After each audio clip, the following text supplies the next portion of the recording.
Salut à tous! Aujourd'hui, vidéo un petit peu spéciale parce qu'on va faire la critique de deux films. Donc on va commencer par la critique du film Aladdin et ensuite on fera la critique de Pokémon Détective Pikachu. Commençons par Aladdin. Aladdin réalisé par Guy Ritchie, qui est un réalisateur que j'aime beaucoup, qui a fait précédemment Snatch, les Sherlock Holmes et qui a fait Le Roi Arthur, alors qui a été fracassé par la critique. Moi, perso, j'ai beaucoup aimé ce film. Je comprends toujours pas pourquoi ce film a été fracassé à ce point-là. Je trouve que c'est un excellent divertissement et je vous recommande à tous d'aller voir ce Roi Arthur version Guy Ritchie, qui était vraiment super intéressant, super fun et vraiment chouette. Pour en revenir à Aladdin au prince Ali, oui c'est bien lui, Ali Ababwa. Donc c'est une nouvelle adaptation live des classiques Disney. Donc du coup, pas la peine de revenir sur le synopsis, voilà, on reprend les mêmes et on recommence. On va voir ça un petit peu ensemble. Alors, première chose, c'est Guy Ritchie. Guy Ritchie, c'est un petit peu le nom qui m'a donné envie d'aller voir ce film au départ, parce que honnêtement, ça me donnait pas du tout envie. J'aime beaucoup le dessin animé Aladdin, il fait partie de mes 5-6 Disney préférés, mais vraiment, ça me disait vraiment rien. Mais quand on m'a dit qu'ils ont choisi Guy Ritchie, je me suis dit, ah, Guy Ritchie, je l'aime bien. Et j'étais vraiment curieux de voir ce qu'il allait proposer. Est-ce qu'il allait être totalement yes man? Parce qu'on sait que Disney aime bien les yes man. Et alors, je suis un petit peu mitigé sur ça. Que je n'ai pas vraiment retrouvé le style de Monsieur Ritchie dans la réalisation. Dans le film, je n'ai pas vraiment trouvé les petites choses qui font de lui ce qu'il est. Donc ça, j'étais un petit peu déçu. Après, par contre, la mise en scène, elle est vraiment superbe. Je trouve que la mise en scène, elle est vraiment très jolie. Il y a une belle colorimétrie. Après, c'est sûr que... Colorimétrie. Il y a une belle couleur, quoi. On va pas commencer à chipoter. Il y a de la couleur, c'est beau, c'est vif.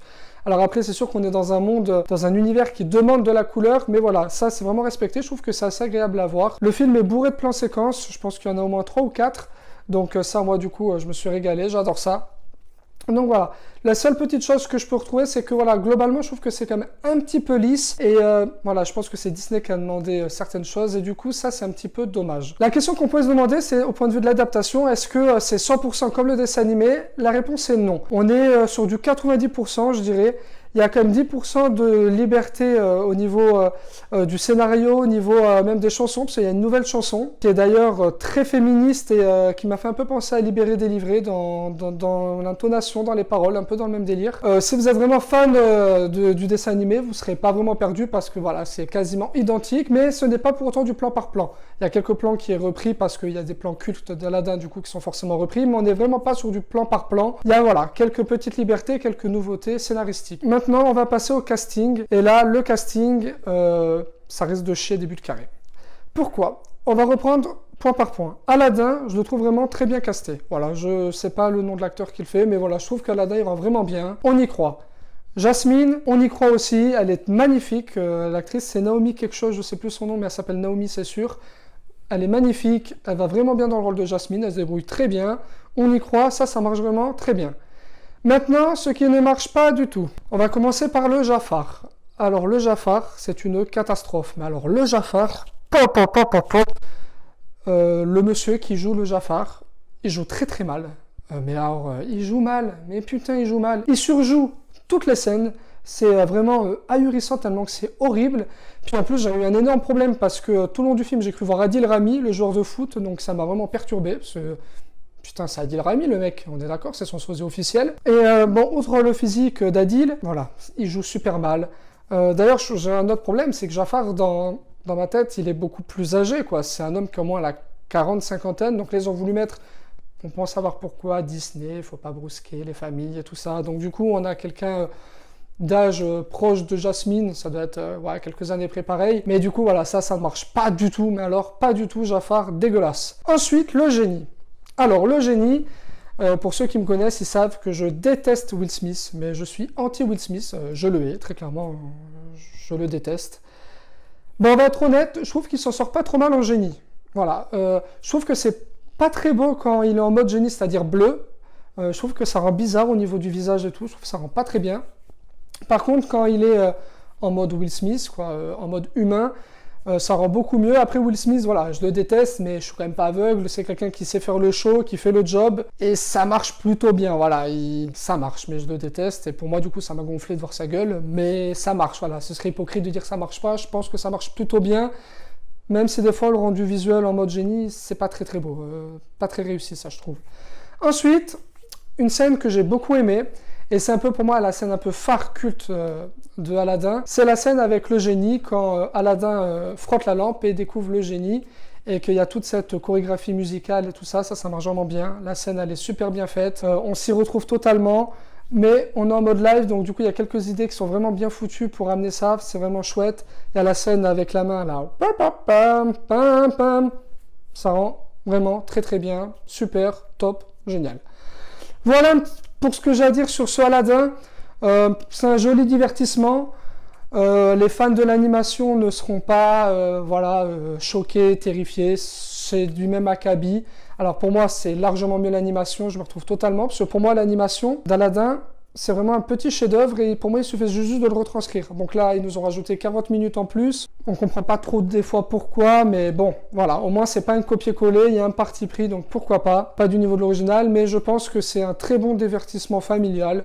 Vous passerez un bon moment. J'aurais juste voulu un petit peu plus de personnalité, un peu plus de Guy Ritchie là-dedans. Donc je lui donne la note de 3 sur 5. Donc maintenant, on va parler de Pokémon Détective Pikachu, qui est réalisé par Rob Letterman, qui nous a fait précédemment le film Chair de Poule, qui était plutôt réussi.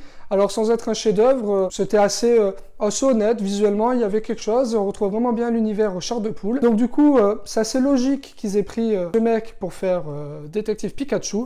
L'histoire est assez simple, assez basique. Après la disparition de son père, qui était un détective, Tim part à sa recherche et il va découvrir des secrets, rencontrer des personnes, rencontrer des Pokémon qui vont l'amener à faire une aventure extraordinaire. Ce que je peux en dire très brièvement, c'est que oui, pourquoi pas. On va voir ça en détail ensemble, mais pourquoi pas. Déjà, pour moi, le gros point fort de ce film, c'est que l'univers est extrêmement réussi.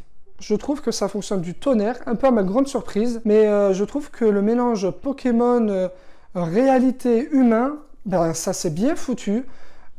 Ça donne même envie. Alors pour vous dire la vérité, j'avais envie de choper une Pokéball et d'aller attraper les Pokémon, parce que ouais, Pokémon c'est totalement ma génération, j'étais à fond dedans, je les ai tous faits, j'ai acheté le bleu, j'ai acheté le rouge comme un bon pigeon, j'ai acheté le jaune parce que j'étais un gros pigeon, j'ai acheté le diamant, le beige, le or, je les ai tous faits. Voilà, Pokémon j'adore, Pokémon Go j'adore, et du coup voilà, c'est vraiment un petit peu mon univers. Du coup, c'est quelque chose qui me plaît, et quand je voyais donc dans le film l'univers, bah, ça me parlait. Franchement, ça me parle, et ça me donnait vraiment envie. Donc ça, déjà, je trouve que c'est une très bonne chose. Ils ont fait donc la ville de Rim, donc c'est une ville où les Pokémon et les humains vivent ensemble, c'est-à-dire que là, il n'y a pas de combat de Pokémon, sauf clandestinement, mais voilà, il n'y a pas de dressage, il n'y a pas de capture, c'est les Pokémon et les humains vivent ensemble, en harmonie, et je trouve que cette ville, eh ben, elle a de la gueule.